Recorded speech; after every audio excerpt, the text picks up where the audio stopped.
So this is my video about my own DIY litter box. Did lots of YouTube research and got inspiration from several other videos of this nature, in addition to obviously just many years of owning cats and the joys of indoor cats, specifically in their litter boxes. The woes and whatnot that come with trying out different litters, different boxes, etc. Pretty much what I did is just went out and bought this really giant tote with the intent of them not being able to have but one direction to go, with having a high wall litter box inside and making sure that since they're boys and they don't know how to keep their kitty bottoms down, they do tend to go up sometimes so that it doesn't get on the actual box that the litter is sitting in. So I'm going to open this up and kind of show you. But first, let's take a look. This is the size of the tote that I got. Wasn't too expensive. Sorry, that was Edward. Say hi, Edward. Here's Jake. I got it at Walmart, obviously, because it's pretty common and they're pretty popular there. But it was about $16.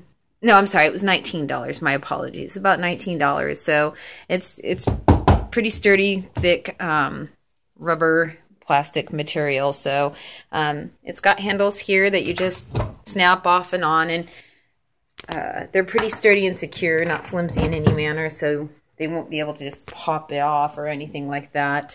And so when you open it up, this is what I did for the inside.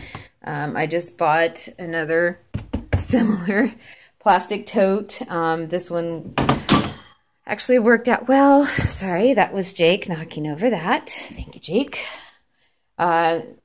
Obviously, this is not your typical bat. It was missing a handle and didn't have a lid, so actually it worked out perfectly.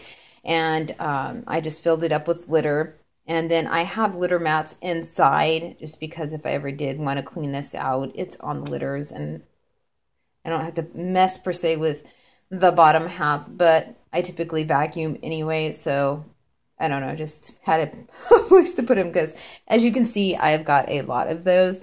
And even underneath this here, I have a floor mat like you would use in an office for your roller chairs, just to make it more firm. And then these, I find after a while, get holes in the bottom. They kind of wear out, so the litter will start actually falling through to the surface below it. So not 100%, but it does help catch most of the litter. And then basically what I did is I cut a hole there on the one end, leaving it high enough where they kind of had to step up and over, but big enough where they could get in and out. And so I actually just followed the guidelines of the design here. So it was really easy to do. Used a basic tool to cut it out. So of course everyone does that part a little differently, but it just goes right back on when I'm done cleaning out the litter. And overall, in the scheme of things, it's obviously pretty big, but given that it kind of flows really nicely, I'm really loving this. And pretty much what I did to help guide them from just darting out is I put, this used to be a tier 3-tier cat tower, but one of the times I moved, the movers accidentally busted the top of it off, which actually plays in my favor because now it's an extra scratching post over there. But that being said, I just basically kind of created a maze for them to have to get out of, so it creates more of a path that they have to travel before actually coming out onto the carpet. And I have to say it's worked fantastic since doing this, because I put this scratching post tunnel thing here because it kind of acts as a step down, blocking the path in between those two pillars there that you can see, because they never go through this hole. Now, I have noticed that Jake, and I'm sure my other cat, Edward, has done this as well, has actually managed to go through here, which is fine because, again, when you pull this away, they step through and they have this here. So in addition to having to step up and over, because when you open this up, I guess that they probably have about this much room, give or take, to get in and out of the litter box. But honestly, I've never seen them bow this up, so I think it actually is probably a little bit more. But since they have to step up and over, and then step down into here, and then step up over, that causes more friction for them and makes the litter come off more inside this than it does out here. Because even when I vacuumed over here, after several days, like a week or so, there's hardly any litter here. And if you look kind of close, sorry guys, you can see some litter, but really not all that bad. And considering that normally in the past when I had my other litter boxes and stuff like that, I would have this there to kind of act as an additional deterrent for the litter to scatter everywhere. And it does pretty good because this is grooved, but still there'd be a whole bunch of litter here. And sometimes what they'll do is they'll come out that hole and then they'll step up over here and come up on this part right here. And even then you can see there's hardly any litter.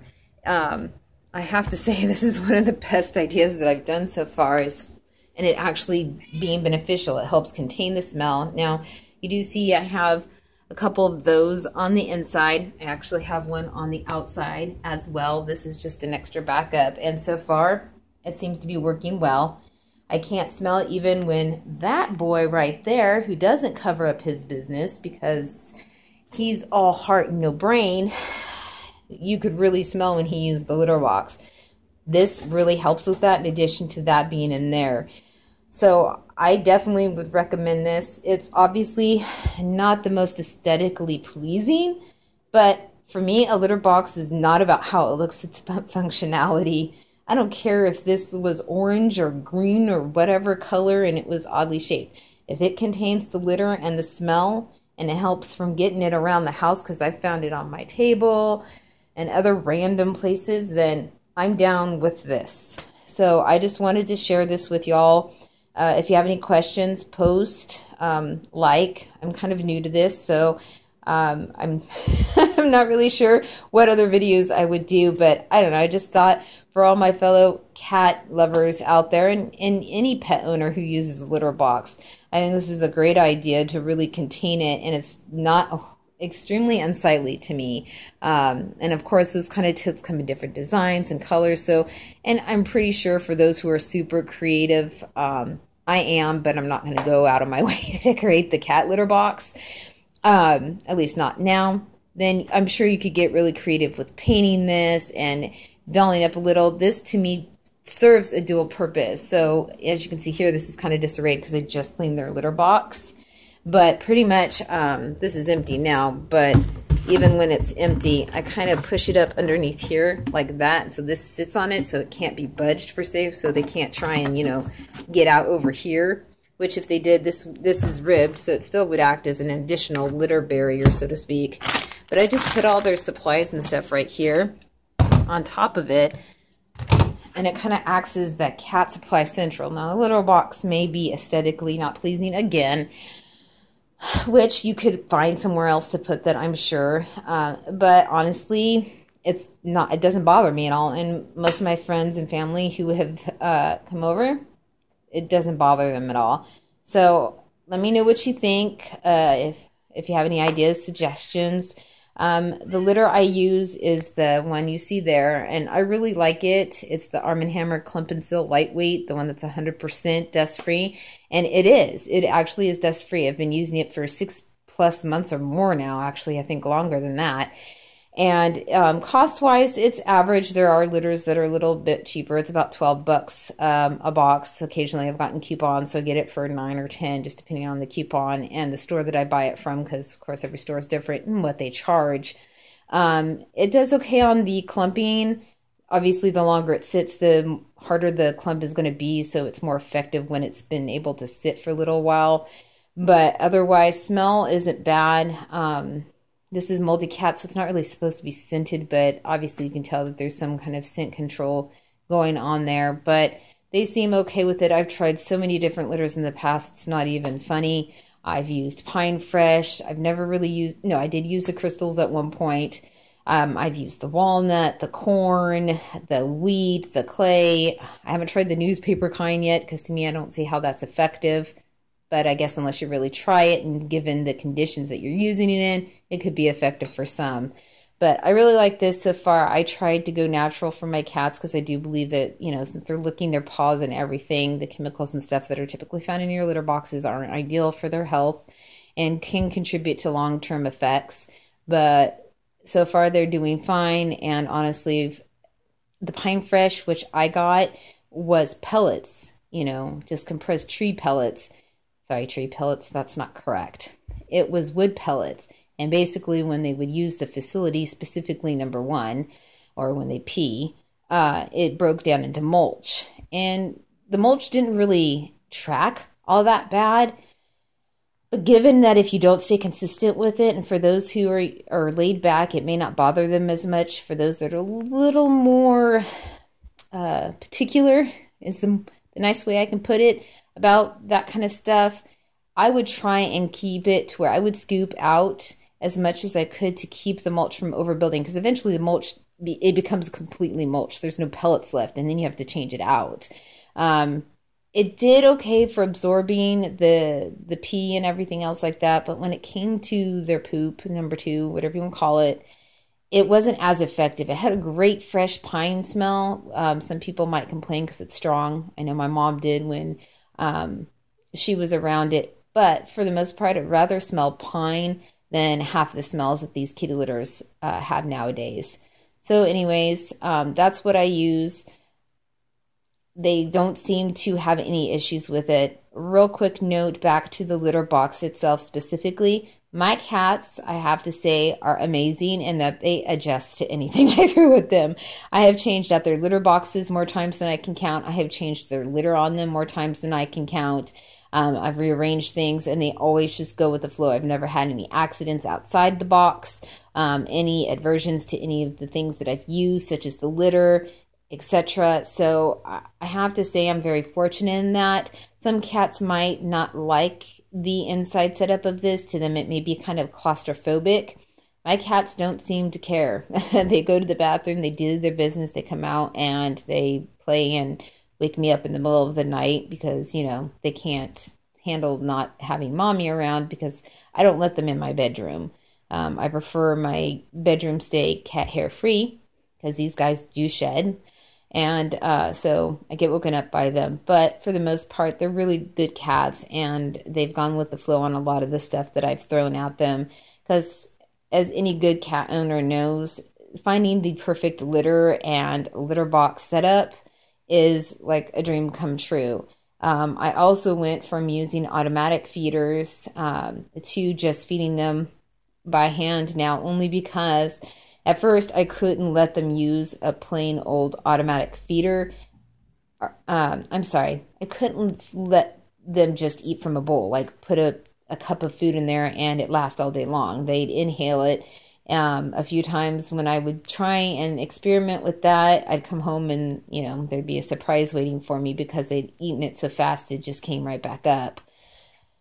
So after a while, I bought a pretty expensive automatic cat feeder for about, I don't know, it was on sale for $50 or something like that. And I definitely got my money's worth, I have to say that. But my cats got smart, and they actually were able to stick their paws up into where the food dispensed from, because it was just kind of a little flimsy door when the food wasn't being dispensed, and then these little plastic fingers on a wheel that spun to disperse the amount that you dictated to have it do. And then my one cat, Jake, who's the more mischievous of the two, would sit there and start bumping up against the feeder to disperse the food because the food would come loose and come out. And so then I actually had to do it where I had to cover up the box and surround it with other boxes so that they couldn't try and shove it like you do a candy dispenser, you know, where you juggle it enough and move it enough and something might fall out. And it did fine. It battery-wise did okay. But for the most part, honestly, they got fat. Hi, Edward. Edward has slimmed down a lot. He's not quite as... I know.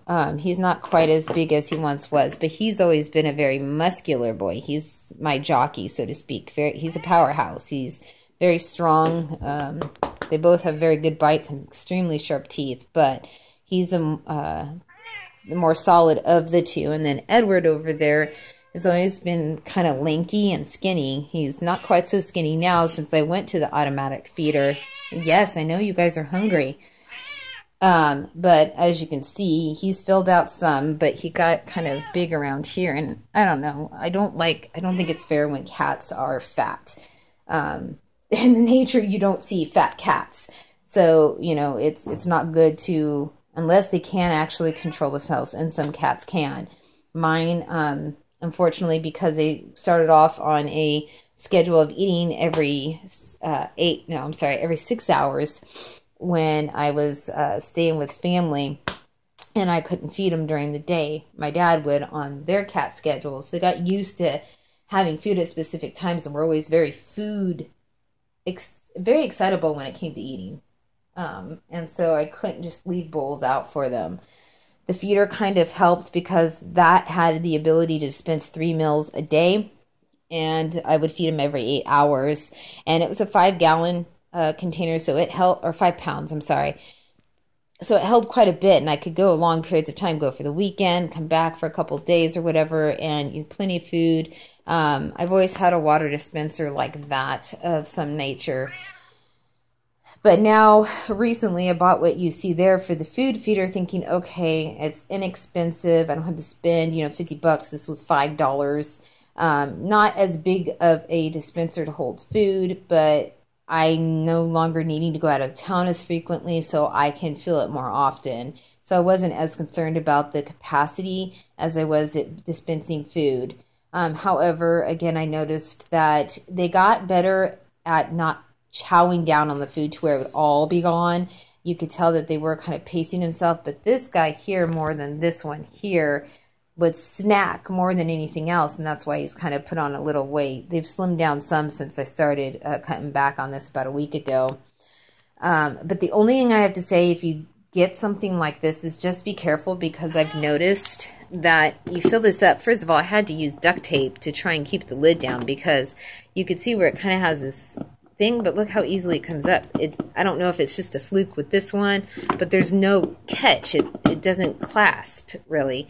And knowing my cats, if I had left that undone, then they would have opened it, and I would have come home to it being spilled on the side, because more often than not, and I'm pretty sure it's this one's fault, Jake, I'll come home and their litter thing, or their water, will be out there. And so you can see he gets, specifically this one, more than this one here, gets creative and motivated when he wants something. So this, though, has done really good in watering them and stuff, and I can't really complain about it too much. I'm not really a big fan of doing the water fountains, just because more often than not, whenever I've set up their litter, there hasn't been a plug nearby or a water source to, circulate or whatever. So me, I'm old-fashioned. Change out the water, every couple days, depending on how much they go through it, and then feed them in the morning and at night. But back to this. They're hungry, guys. Sorry. I'll feed them here in just a second. When you were filling this up, it would come out here, but they should have made this more narrow, honestly, because when it was coming out here, it was falling out the sides. So I don't think they were thinking too much. I mean, again, for $5, what do you expect?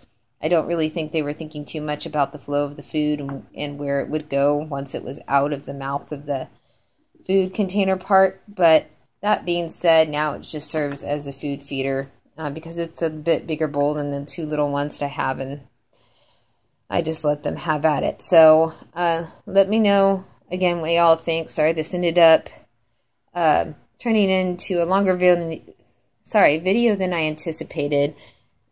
Sorry for my stuttering or lack of not using words properly. It's been a long day. So I will talk to you all later. Take care.